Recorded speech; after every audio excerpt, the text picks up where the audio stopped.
Okay, so today's fly, we're going to tie a classic black and silver Zebra Midge. I went ahead, I have a size 22 hook in the vise with a tungsten 1.5 millimeter bead. So the first thing we're going to do is we're going to go ahead and start our thread. I'm going to use black thread, and this will be also the entire body of the fly. From here, I'm just going to clip off that excess. Just let that bead back. Then I have some extra small uni silver wire. I'm just going to tie this in like so.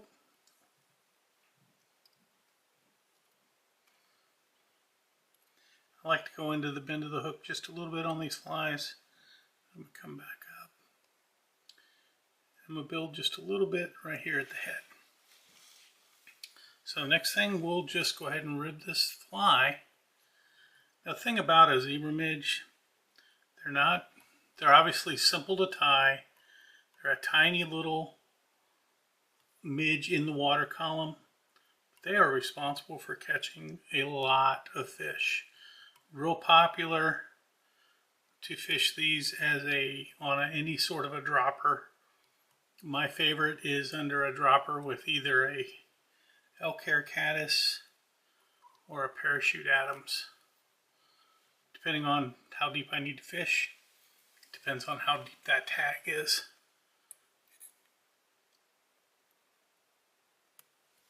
But that is the fly.